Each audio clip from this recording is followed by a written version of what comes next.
பிராமண போஜனம் எப்படி இருக்கணும்? அதில் நெய் இருக்கணும், வாழை இலை இருக்கணும், ஒரு பருப்பு, கறி, குழம்பு, தயிர் இருக்கணும், கட்டாயம் பால் இருக்கணும், பாயாசம் இருக்கணும், நெய் இருக்கணும்.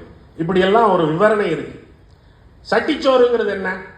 ஒரு சட்டியில சோறு, அதை எதுல தொட்டுக்கிறது? சும்மா அள்ளி தின்னுங்கடா.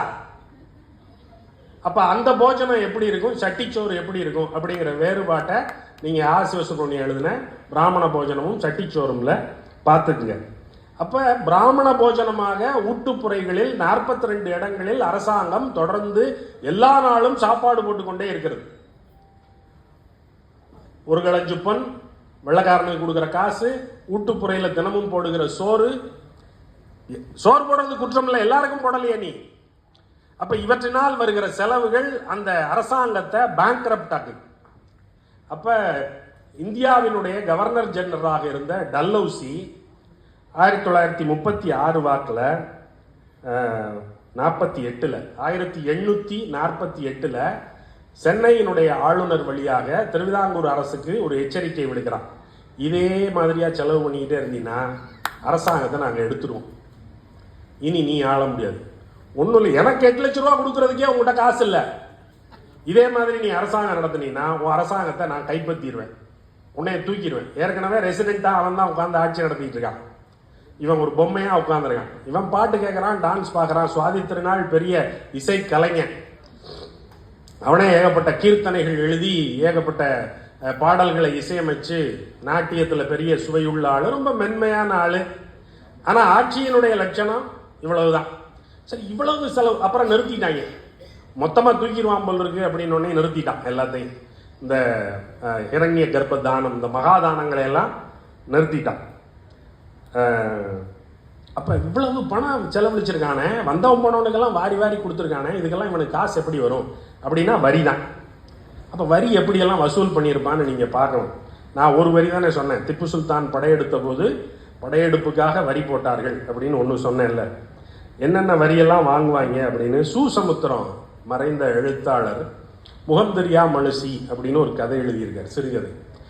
கதையை விட்டுருங்க, கதையா அது ரொம்ப சிறப்பான கதையெல்லாம் ஒன்றும் இல்லை. ஆனால் அதில் சில செய்திகள் சொல்கிறார். அந்த கதை தொடங்குற இடத்துல உத்தரம் திருநாள் மகாராஜா வைகுண்டர் காலத்தில் 3 அரசர்கள் இருந்திருக்கிறார்கள். அந்த 3 அரசர்களில் இவர் 2வது ஆள். அப்போ அந்த உத்தரம் திருநாள் மகாராஜா அவர் சுசீந்திரத்தில் தேர் பார்ப்பதற்காக, தேர் திருவிழா நடக்க போகிறது, தேர் திருவிழாவை வேடிக்கை பார்ப்பதற்காக, தரிசனம் செய்வதற்காக நாளை மறுநாள் வரவிருக்கிறார். அவன் தண்டோரா அடிக்கிறான். தண்டோரா அடிச்சு உத்தரம் திருநாள் மகாராஜா நாளை மறுநாள் வர இருக்கிறார். ஆகையினால் இளப்ப சாதிக்காரர்கள், விருத்திக்காரர்கள் காணிக்கை கொண்டு வந்து தர வேண்டும். நாளைக்கு கச்சேரிக்கு மகாராஜா வருவார். கச்சேரியிலிருந்து 96 அடி தூரத்தில் நீங்கள் நின்று மகாராஜாவுக்கு காணிக்கைகளை செலுத்த வேண்டும். 96 அடி தூரத்தில் நின்று மகாராஜாவுக்கு எப்படியா காணிக்கை செலுத்துறது? ஒரு காணிக்கையை கொடுக்கணும்னா துண்டு போட்டாங்க, பக்கத்தில் கழுத்தில் போட்டா தானே துண்டு கழுத்தில் விழுகும். 96 அடி தூரத்துல இருந்து எப்படி காணிக்கை செலுத்துறது? திருமுருகன் காந்தி 96 அடி தூரத்துல இருந்து அங்கே வாசல்ல இருந்து துண்டு எப்படி போடுவாரு? பக்கத்தில் போடணும். 96 அடி தூரத்தில் எப்படி போடுவான்? அப்படின்னா இங்கே உள்ள விதிமுறை, அரசனுக்கு எளிய சாதி மக்கள் 96 அடி தூரத்தில் நிற்கணும், நம்பூதிரிகளுக்கு 36 அடி தூரத்தில் நிற்கணும், நாயர்களுக்கு 12 அடி தூரத்தில் நிற்கணும். இதுக்கு அயித்தம் அப்படின்னு பேர். இந்த தள்ளி தள்ளி நிற்கிற இந்த டிஸ்டன்ஸ் எல்லாம் அவன் குறிச்சு வச்சிருக்கான். இன்னாருக்கு 12, இன்னாருக்கு 36, இன்னாருக்கு 96. ஏன்? பக்கத்தில் வந்தா என்ன? தொடக்கூடாது, அதானே, தீண்டக்கூடாது. நான் பக்கத்தில் வந்தாலும் தொடாம நிற்பேன்ல. அப்படின்னா ரொம்ப பக்கத்தில் வந்தீங்கன்னா வேர்வநாத்தம் அடிக்கும். சரி, ஒரு 5 அடி தூரத்தில் தள்ளி நின்னா வேர்வநாத்தம்லாம் அடிக்காதுல்ல. ஏன் 96 அடி தூரம் தள்ளி நிற்கணும்? 12 அடி தூரம் தள்ளி நிற்கணும். நாயர் கத்தி வச்சிருப்பான். 12 அடி தூரத்துக்கு தள்ளி நிற்கலைன்னா, கிட்ட வந்துட்டீங்கன்னா, அவன் கை வீசுற தூரத்துக்கு நீங்க வந்துட்டீங்கன்னா வாள் எடுத்து படக்குன்னு தலையை வெட்டிட்டு போயிடுவான். 12 அடி தூரம் தாண்டி நீங்க வந்துட்டா உங்களுடைய தலையை அவன் வெட்டுவதற்கு எந்த தடையும் இல்லை. ஒரு விலங்கை வெட்டுவதை போல வெட்டி விட்டு போய்கொண்டே இருக்கலாம். அதற்கான அனுமதி வழங்கப்பட்டிருந்தது. அதனால இந்த அயித்தம் அப்படிங்கிறத ரொம்ப கச்சிதமாக நடைமுறையில் கடைபிடிக்க வேண்டிய தேவை அவர்களுக்கு இருந்தது. தண்டோராகாரன் சொல்றான் கச்சேரியில் ஏன் ஏன் வரக்கூடாது அப்படின்னா, நான் விட்ட மூச்சு காத்த அவர் சுவாசிச்சிருவார். நான் ரொம்ப பக்கத்துல வந்து நின்னேன்னா நான் விடுற மூச்சு காத்து தான் அது அந்த காற்று மண்டலத்தில் சுழன்று அவருடைய மூக்குக்குள்ளேயும் சுவாசிக்கப்படும். நான் விட்ட மூச்சு காத்த அவர் சுவாசிச்சார்னா அது அவருக்கு தீட்டு இல்லையா? ஆகையினால இந்த அடி தூரங்கள் எல்லாம் நிர்ணயிக்கப்பட்டு தள்ளி நெல்லு அப்படின்னு சொல்றான். சொல்லிட்டு 96 அடி தூரத்தில் நின்று என்ன காணிக்கைகள் எல்லாம் செலுத்தணும் அப்படின்னா, நிலவரி நியாயம்தான். நிலம்னு வச்சிருந்தா ப்ராப்பர்ட்டி டேக்ஸ், லேண்ட் டேக்ஸ் இதெல்லாம் கட்ட வேண்டியது இன்றைக்கும் உள்ள நடைமுறை தான் நியாயம். நிலவரி. புருஷார்த்தம். புருஷார்த்தம்னா என்ன? Inheritance tax.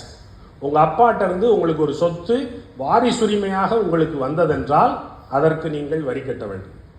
ஏங்க எங்க அப்பன் சொத்து வாரிசுரிமையா எனக்கு வருது, அதுக்கு எதுக்குங்க நான் வரி கட்டணும்? வருதில்ல, கட்டு. சரி, அதுவாவது பரவாயில்ல. வாரிசு வரியான அடியரா, அது என்ன? நான் எங்க அப்பனுக்கு மகனா பிறந்தேன்ல, அதுக்கு ஒரு வரி கட்டணும். நான் எப்படியும் பிறக்கத்தானடா செய்வேன். எங்க அப்பன் கல்யாணம் பண்ணா நான் எப்படியும் பிறக்கத்தானே செய்வேன். பிறந்துட்டு இல்ல, ஒரு வரி கொடு. வீட்டு வரியான குப்பக்காழ்ச்சா. வீடெல்லாம் கிடையாது, சும்மா ஒரு குடிசை, ஓலைக்கூரை, அதுக்கு பேரு குப்பை காழ்ச்சா, அதுக்கு வரி கொடு.